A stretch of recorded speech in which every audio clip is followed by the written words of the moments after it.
Hello everyone, welcome you to Kyra classes.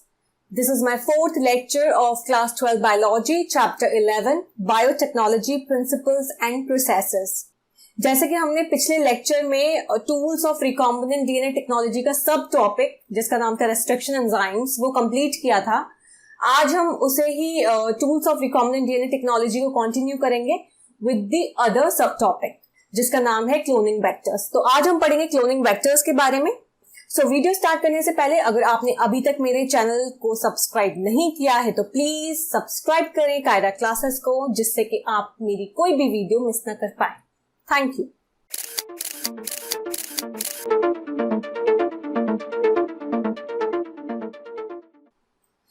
Start करते हैं आज की वीडियो. जैसे मैंने आपको बताया था क्लोनिंग वेक्टर्स क्या है. दूसरा सब टॉपिक है आपका tools of recombinant DNA technology का. पहला था रेस्ट्रिक्शन एंजाइम जो हम कंप्लीट कर चुके हैं. सेकंड है हमारा क्लोनिंग वेक्टर्स. अब क्लोनिंग वेक्टर्स क्या होते हैं? क्लोनिंग वेक्टर्स छोटे छोटे डीएनए मॉलिक्यूल्स होते हैं जिसमें हम अपना फॉरेन जीन या फॉरेन डीएनए इंसर्ट करते हैं. और वो क्यों करते हैं, हम ऐसा क्यों करते हैं, इंसर्ट क्यों करते हैं ऐसा फॉरेन जीन या फॉरेन डीएनए, जिससे हम क्लोनिंग कर सकें for the purpose of cloning. ठीक है, क्लोनिंग पर्पज के लिए हम क्लोनिंग वेक्टर्स को यूज करते हैं जिससे हम मल्टीपल आइडेंटिकल कॉपीज फॉर्म कर सकें. तो ये था एक क्लोनिंग वेक्टर्स क्या होते हैं, डेफिनेशन. प्लाज्मिड्स क्या है? प्लाज्मिड्स जो है वो extra chromosomal double stranded circular DNA molecules होते हैं. ठीक है, और ये इनकी क्षमता होती है रेप्लिकेट करने की. ठीक है, ये रेप्लिकेट करते हैं बिना अपने क्रोमोसोमल डीएनए पे डिपेंड किए हुए. तो वो जब रेप्लिकेट करते हैं तो इंडिपेंडेंटली रेप्लिकेट करते हैं, अपने क्रोमोसोमल डीएनए पे डिपेंड नहीं करते हैं. तो प्लाज्मिड्स. और बैक्टीरियोफेजेस क्या है? वायरसेस हैं जो कि बैक्टीरिया को इन्फेक्ट करते हैं. तो बैक्टीरियोफेजेस की भी ये क्षमता होती है कि ये रेप्लिकेट करते हैं बिना अपने क्रोमोसोमल डीएनए पे डिपेंड किए हुए. Bacteriophages because of the high number पर सेल. अब अगर मैं बैक्टीरियोफेजेस की बात करूं तो एक वायरस है, और अगर मैं सेल की बात करूं, सेल में इनका नंबर बहुत हाई होता है. ठीक है, तो हाई नंबर होने की वजह से हाई कॉपी नंबर्स होते हैं इनके जीनोम के बैक्टीरियल सेल्स के अंदर. Some plasmids may have only 1 or 2 copies per cell, whereas others may have 15 to 100 copies per cell. Their numbers can go even higher. तो यहाँ पे मैं क्या समझाना चाह रही हूँ, मैं लो कॉपी नंबर और हाई कॉपी नंबर के बारे में समझाना चाहती हूँ कि बैक्टीरियोफेजेस जो है वो वायरसेस हैं. इसका मतलब ये है कि अगर मैं एक सेल को देखूं तो उसमें बहुत ज्यादा मुझे बैक्टीरियोफेजेस देखने को मिलेंगे. तो ऑब्वियसली बात है, बैक्टीरियोफेजेस ज्यादा होंगे तो उनका जो जीनोम है उनके कॉपी नंबर्स हाई होंगे. ठीक है, बैक्टीरियल सेल्स में. अब जो प्लाज्मिड है, प्लाज्मिड एक्स्ट्रा क्रोमोसोमल डीएनए है, extra chromosomal circular DNA molecules हैं बेटा. तो जो प्लाज्मिड्स हैं ये बेसिकली, अगर सपोज एक प्लाज्मिड किसी बैक्टीरियल सेल में अगर एक प्लाज्मिड प्रेजेंट है तो वो लो कॉपी नंबर देगा, राइट. अगर एक दूसरे बैक्टीरिया में बहुत सारे प्लाज्मिड्स प्रेजेंट है तो ऑब्वियसली वो हाई कॉपी नंबर देगा. ठीक है, अपने जीनोम की. तो इस तरह से बताया हुआ है कि लो कॉपी नंबर और हाई कॉपी नंबर के बारे में, कि अगर एक प्लाज्मिड प्रेजेंट है बैक्टीरिया में तो वो लो कॉपी नंबर देगा अपने जीनोम की. अगर बहुत ज्यादा प्लाज्मिड्स प्रेजेंट है किसी और बैक्टीरिया में तो ऑब्वियसली वो हाई कॉपी नंबर देगा. तो इनके नंबर्स वेरी करते हैं. If we are able to link an alien piece of DNA with bacteriophage or plasmid DNA, we can multiply its numbers equal to the copy number of the plasmid or bacteriophage. अगर हमें किसी foreign piece या alien piece of DNA को bacteriophage के साथ link करना है या plasmid DNA के साथ लिंक करना है तो ये मल्टीप्लाई हो सकता है उतना नंबर जितना उसका जो कॉपी नंबर है प्लाज्मिड या बैक्टीरियोफेज उसके नंबर के बराबर ये मल्टीप्लाई कर सकता है, that alien piece of DNA. Vectors used at present are engineered in such a way that they help easy linking of foreign DNA and selection of recombinants from non-recombinants. अब आज के दौर में जो वेक्टर्स यूज किए जा रहे हैं और जो वेक्टर्स इंजीनियर्ड हुए हैं, मॉडिफाइड हुए हैं, वो इस तरह से मॉडिफाइड हुए हैं जिससे फॉरेन डीएनए आसानी से लिंक हो जाए उनके साथ और हम आसानी से रिकॉम्बिनेंट्स को सिलेक्ट कर सके नॉन रिकॉम्बिनेंट्स से. The following are the features that are required to facilitate cloning into a vector. कौन कौन से फीचर्स हैं जो कि रिक्वायर्ड है जिससे हम जब क्लोनिंग को कराने के लिए किसी वेक्टर में, तो पहला है origin of replication. Origin of replication, ORI, जिसे हम कहते हैं शॉर्ट में, ये एक सीक्वेंस है जहां से रेप्लिकेशन स्टार्ट होता है, इनिशिएट होता है, जैसे मैंने आपको पहले भी बताया था। और कोई भी अगर पीस है डीएनए का जब इस सीक्वेंस में लिंक होता है तो वो रेप्लिकेट करता है within the host cell. Host cell में जाके फिर वो रेप्लिकेट करना स्टार्ट हो जाता है, that alien piece of DNA या कोई भी पीस ऑफ डीएनए जब ओरिजिन ऑफ रेप्लिकेशन के साथ लिंक्ड अप होगा, इस सीक्वेंस के साथ लिंक्ड अप होगा, तो क्या होगा, ये पीस ऑफ डीएनए रेप्लिकेट करना स्टार्ट करेगा with in the host cells. ये जो सीक्वेंस है ओरिजिन ऑफ रेप्लिकेशन की, ये एक और चीज के लिए रिस्पॉन्सिबल है कि ये जो लिंक्ड डीएनए है, जो डीएनए लिंक्ड हुआ है उसके साथ, उसके कॉपी नंबर को भी कंट्रोल करती है। तो अगर हम बहुत सारी कॉपीज बनाना चाहते हैं टारगेट डीएनए की, तो हम उसको क्लोन करते हैं एक ऐसे वेक्टर में जिसका origin of replication high copy number को सपोर्ट करता है। सेकेंड इंपॉर्टेंट फीचर है सिलेक्टेबल मार्कर। सिलेक्टेबल मार्कर्स में हम क्या करते हैं, एंटीबायोटिक रेजिस्टेंस जीन्स जो हैं वो इंसर्ट कराते हैं प्लाज्मिड के अंदर, ठीक है। ओरिजिन ऑफ रेप्लिकेशन वेक्टर में, आपका जो क्लोनिंग वेक्टर है उसमें ओरिजिन ऑफ रेप्लिकेशन तो है, साथ में सिलेक्टेबल मार्कर होना भी जरूरी है जिससे हम आइडेंटिफाई कर सके और एलिमिनेट कर सके नॉन ट्रांसफॉर्म्स को और सिलेक्टिवली परमिट कर सके ट्रांसफॉर्मेंट्स की ग्रोथ को।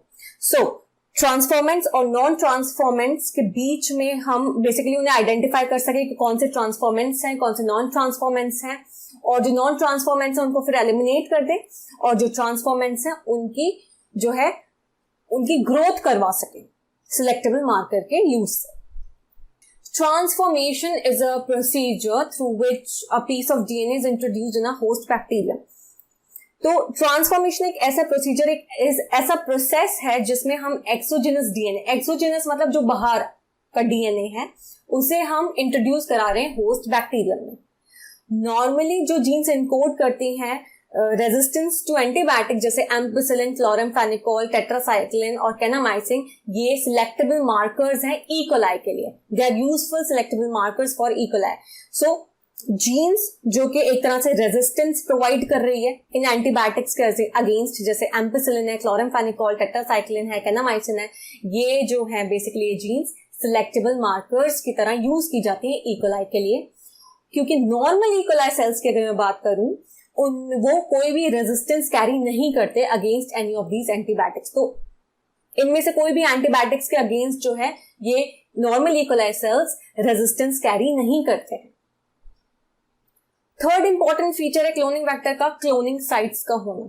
क्लोनिंग साइट्स या फिर मैं रेस्ट्रिक्शन साइट्स कह सकती हूँ या रिकॉग्निशन साइट्स कह सकती हूँ for the restriction enzymes. In order to link the alien DNA, the vector needs to have very few, preferably single recognition sites for the commonly used restriction enzymes. अब किसी alien DNA, किसी foreign DNA को link करने के लिए vector के पास जो recognition sites हैं, ठीक है, जहां पे रेस्ट्रिक्शन एंजाइम कट करती हैं, वो सिंगल होनी ज्यादा जरूरी है। क्योंकि अगर एक से ज्यादा रिकॉग्निशन साइट्स होंगी वेक्टर के अंदर तो वो सेवरल फ्रेगमेंट्स प्रोड्यूस कर देंगी, बहुत सारे फ्रेगमेंट्स प्रोड्यूस कर देंगी। क्योंकि जैसे रेस्ट्रिक्शन एंजाइम कट करेगी तो बहुत सारे फ्रेगमेंट्स जो है वो कट हो जाएंगे क्योंकि रिकॉग्निशन साइट्स ज्यादा हैं। तो इसकी वजह से जीन क्लोनिंग में काफी कॉम्प्लिकेशन आ सकती है। इसलिए हम प्रेफर करेंगे सिर्फ एक रिकॉग्निशन साइट या एक रेस्ट्रिक्शन साइट हो। अब जो हम एलियन डीएनए या जो फॉरेन डीएनए उसको लाइगेट कहां कर रहे हैं, हम उसे लाइगेट कर रहे हैं किसी भी दो एंटीबायोटिक रेजिस्टेंट जीन्स के में से एक के जो रेस्ट्रिक्शन साइट है उस पे कर रहे हैं हम उसको लाइगेट। यहाँ पे एग्जाम्पल के तौर पे आपको ज्यादा अच्छे से समझ में आएगा। We can ligate a foreign DNA at the BAMH1 site of tetracycline resistance gene in the vector PBR322। तो मैंने आपको पहले ही बताया था ई कोलाई के लिए जो वेक्टर यूज किया गया था क्लोनिंग वेक्टर वो था PBR322।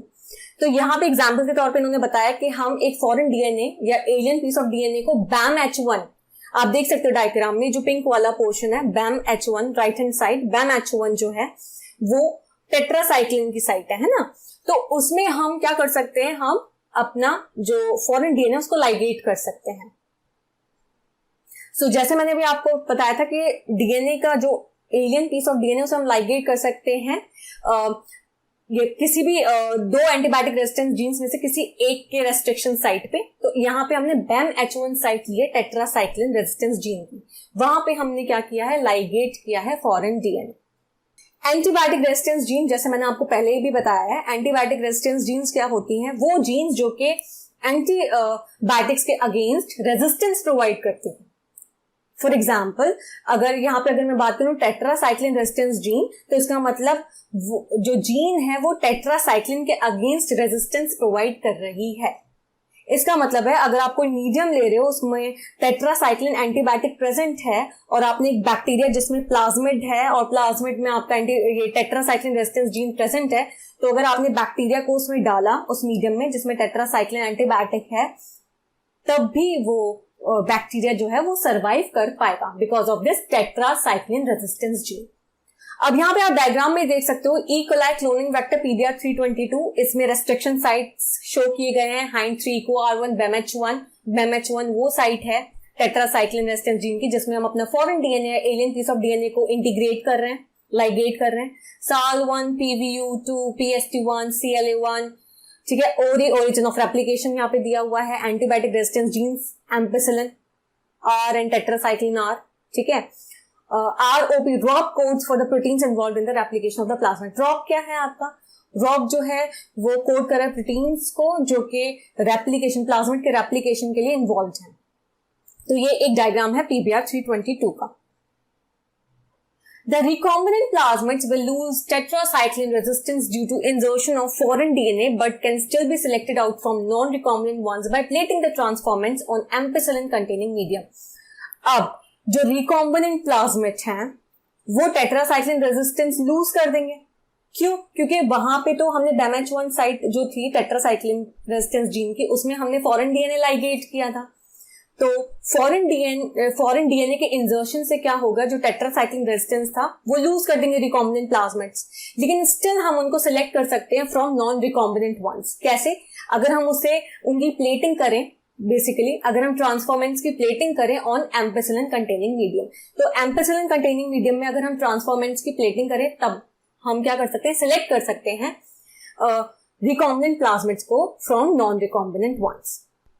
The transformants growing on ampicillin containing medium are then transferred on a medium containing tetracycline। अब जो transformants ampicillin containing medium में ग्रो कर रहे हैं, मीडियम जिसमें ampicillin प्रेजेंट है उसमें ग्रो कर रहे हैं, अब उनको हम ट्रांसफर कर रहे हैं उस मीडियम में जिसमें टेट्रासाइक्लिन है। सो जो रिकॉम्बिनेंट्स एम्पिसिलिन में ग्रो कर रहे हैं, जिस मीडियम में एम्पिसिलिन है उसमें जो रिकॉम्बिनेंट्स ग्रो कर रहे हैं वो टेट्रासाइक्लिन वाले मीडियम में ग्रो नहीं कर पाएंगे। क्यों? क्योंकि अब जो रेजिस्टेंस था, टेट्रासाइक्लिन रेजिस्टेंस वाला जो जीन था वो तो लूज कर दिया, रेजिस्टेंस जो था टेट्रासाइक्लिन वाला उन्होंने लूज कर दिया, क्योंकि यहाँ पे हमने डीएनए, जो फॉरेन डीएनए उसको इंसर्ट करा दिया था, तो अब वो टेट्रासाइक्लिन में तो नहीं ग्रो कर पाएंगे, ठीक है। लेकिन जो नॉन रिकॉम्बिनेंट्स हैं वो ग्रो कर पाएंगे उस मीडियम में जिसमें दोनों एंटीबायोटिक्स प्रेजेंट है, ठीक है। इस केस में एक एंटीबायोटिक रेजिस्टेंस जीन हेल्प कर रही है हमें ट्रांसफॉर्मेंट्स के सिलेक्शन में, ट्रांसफॉर्मेंट्स का सिलेक्शन में इन्वॉल्व है एक एंटीबायोटिक रेजिस्टेंस जीन, जबकि दूसरी एंटीबायोटिक रेजिस्टेंस जीन वो इनएक्टिवेट हो गई due to insertion of alien DNA. Inactivated due to insertion of alien DNA मतलब जैसे मैंने आपको बताया था टेट्रासाइक्लिन रेजिस्टेंस जीन, ठीक है, उसका जो BAMH1 साइट है उस पर हमने फॉरेन डीएनए को लाइगेट किया था। तो अब ये जो दूसरी हमारी जो टेट्रासाइक्लिन रेजिस्टेंस जीन है वो इनएक्टिवेट हो गई ना। क्यों? क्योंकि हमने एलियन डीएनए को उसमें इंसर्ट किया है, तो it is basically gets inactivated due to insertion of alien DNA, और इसकी वजह से हम रिकॉम्बिनेंट्स को सिलेक्ट कर पा रहे हैं। सिलेक्टेबल मार्कर्स डिफरेंशिएट करते हैं रिकॉम्बिनेंट्स को from non recombinants on the basis of their ability to produce colour in the presence of a chromogenic substrate. अब इनके पास क्षमता होती है कि कलर प्रोड्यूस करते हैं एक क्रोमोजेनिक सबस्ट्रेट की प्रेजेंस में। अब इस प्रोसीजर में क्या होता है, रिकॉम्बिनेंट डीएनए को हम इंसर्ट कराते हैं with in the coding sequence of an enzyme beta galactosidase. तो बीटा गैलेक्टोसाइडेज एक एंजाइम है, उसकी कोडिंग सीक्वेंस में हम रिकॉम्बिनेंट डीएनए को इंसर्ट कराते हैं। जैसे ही हमने इंसर्ट कराया उससे क्या होता है, एंजाइम इनएक्टिवेट हो जाता है। अब इस चीज को हम कहते हैं इंसर्शन इनएक्टिवेशन। रिकॉम्बिनेंट डीएनए को इंसर्ट करा के हमने एंजाइम को इनएक्टिवेट कर दिया, तो इसे हम कहते हैं इंजर्शनल इनएक्टिवेशन। अगर बैक्टीरिया के प्लाज्मिड में कोई इंसर्ट नहीं है तो ये जो क्रोमोजेनिक सबस्ट्रेट है वो ब्लू कलर्ड कॉलोनीज देता है, अगर कोई इंसर्ट नहीं है बैक्टीरिया के प्लाज्मिड में। इसी को हम कहते हैं ब्लू व्हाइट स्क्रीनिंग। तो ब्लू व्हाइट स्क्रीनिंग एक रैपिड, एक फास्ट और एफिशिएंट टेक्निक है जिससे हम रिकॉम्बिनेंट बैक्टीरिया को आइडेंटिफाई कर सके।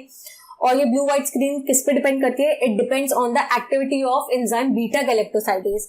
सो ये बीटा गैलेक्टोसाइडेज एक एंजाइम है जो कि ई कोलाई में होता है, तो इसकी एक्टिविटी पे डिपेंड करती है ब्लू व्हाइट स्क्रीनिंग, क्योंकि ये बीटा गैलेक्टोसाइडेज जो है वो तोड़ता है किसको? लैक्टोज को। किसमें? ग्लूकोज और गैलेक्टोज में।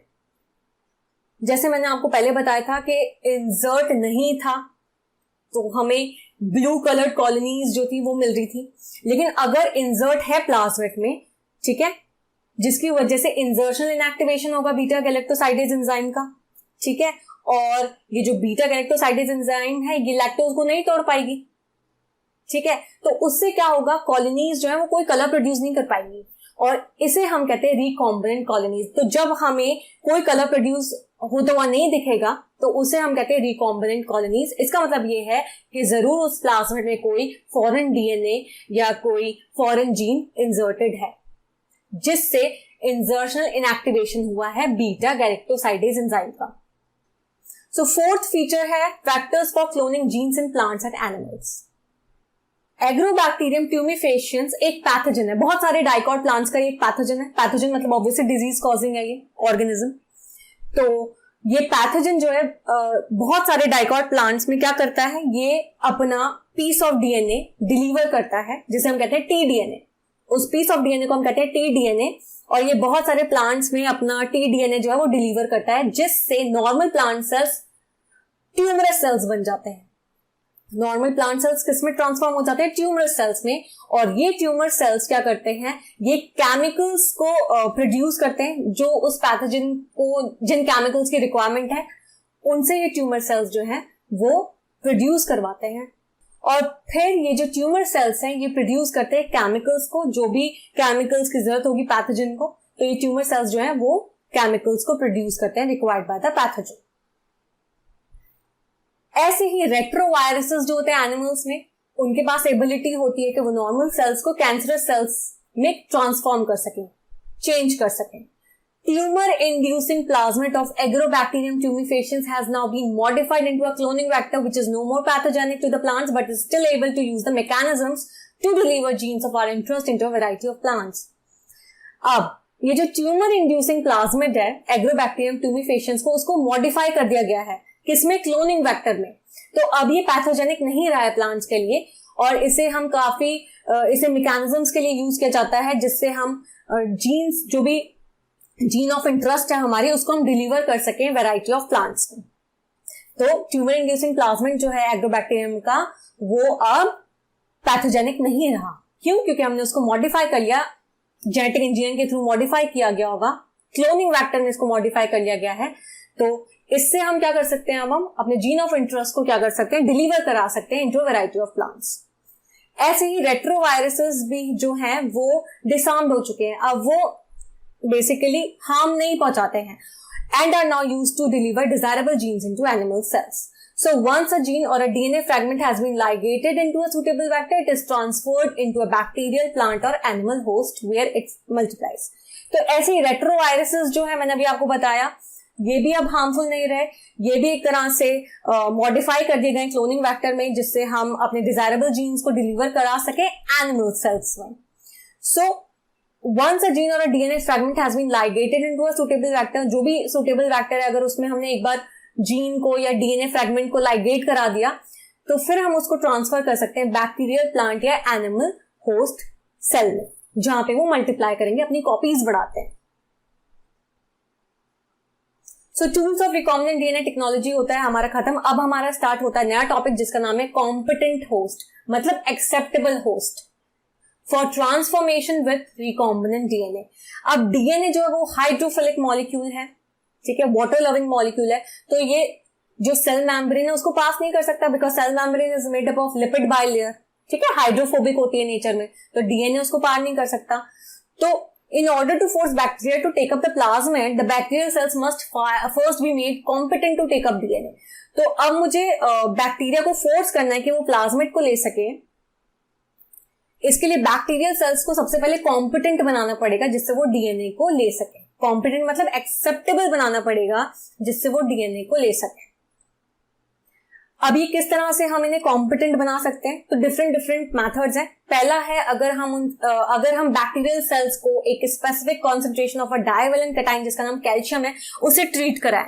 ठीक है, तो बैक्टीरियल सेल्स को अगर हम कैल्शियम के साथ ट्रीट कराएंगे तो उससे एफिशिएंसी इंक्रीज हो जाएगी जिससे डीएनए एंटर कर सकता है bacterium through pores in the cell wall. तो क्या होगा कि जैसे ही हमने कैल्शियम प्रोवाइड कराया, एक स्पेसिफिक कॉन्सेंट्रेशन प्रोवाइड कराई कैल्शियम की बैक्टीरियल सेल्स में, तो बैक्टीरिया की जो सेल वॉल्स है उसमें पोर्स जनरेट हो जाएंगे. तो जैसे ही सेल वॉल में बैक्टीरियल सेल वॉल में पोर्स जनरेट हुए तो उन पोर्स के थ्रू हम डीएनए को क्या कर सकते हैं, ट्रांसफर कर सकते हैं into the bacterial cells. Recombinant DNA को हम फोर्स कर सकते हैं इन बैक्टीरियल सेल्स में. कैसे? By incubating the cells with recombinant DNA on ice. अब जो बैक्टीरियल सेल्स है उन्हें हम इंक्यूबेट कराएं रिकॉम्बिनेंट डीएनए के साथ आइस पर. फिर उन्हें कहां रखें हम? 420 डिग्री सेल्सियस में उन्हें रखें जिसे हम कहते हैं हीट शॉक प्रोवाइड करें, एंड देन फिर हम वापस उन्हें आइस पे रख दें. इससे क्या होगा, बैक्टीरिया जो है वो रिकॉम्बिनेंट डीएनए ले पाएगा. This is not the only way to introduce alien DNA into host cells. In a method known as microinjection, recombinant DNA is directly injected into the nucleus of an animal cell. अब सिर्फ यही methods नहीं है जिससे हम alien DNA को host cell में introduce करा सकते हैं, और भी मेथड्स हैं जैसे माइक्रो इंजेक्शन है, रिकॉम्बिनेंट डीएनए जिसमें हम डायरेक्टली इंजेक्ट कर सकते हैं एनिमल सेल की न्यूक्लियस में. तो माइक्रो इंजेक्शन एक डायरेक्ट मेथड है जिसमें हम क्या करते हैं, रिकॉम्बिनेंट डीएनए को डायरेक्टली इंजेक्ट करते हैं एनिमल सेल की न्यूक्लियस में. दूसरे मेथड में हम, जो कि प्लांट्स के लिए सुटेबल है, उसमें क्या करते हैं, हम जो सेल्स हैं उनको बम्बार्ड कराते हैं with high velocity micro particles of gold और टंगस्टन कोटेड विद डीएनए. तो जो गोल्ड और टंगस्टन के जो माइक्रो पार्टिकल्स हैं उन्हें हम डीएनए के साथ कोट कराते हैं और फिर हाई वेलोसिटी के साथ सेल्स को बम्बार्ड कराते हैं माइक्रो पार्टिकल्स के साथ. इस मेथड को हम कहते हैं बायोलिस्टिक्स और जीन गन. और जो लास्ट मेथड है वो है डिसआर्म पैथोजन वेक्टर्स. डिसआर्म मतलब जो हार्मफुल नहीं रहा, खतरनाक नहीं रहा. तो बेसिकली ये जो डिसआर्म पैथोजन वेक्टर्स हैं, जब हम इन्हें अलाउ कराते हैं कि ये सेल को इन्फेक्ट करें, तो ये क्या करते हैं, ये रिकॉम्बिनेंट डीएनए को ट्रांसफर करते हैं इनटू द होस्ट सेल. सो आज की वीडियो में हमने tools of recombinant DNA technology complete कर लिया है. नेक्स्ट वीडियो में हम पढ़ेंगे process of recombinant DNA technology के बारे में. आई होप आपको यहाँ तक वीडियो समझ में आई हो. Thank you for watching and please subscribe my channel for more videos. Thank you.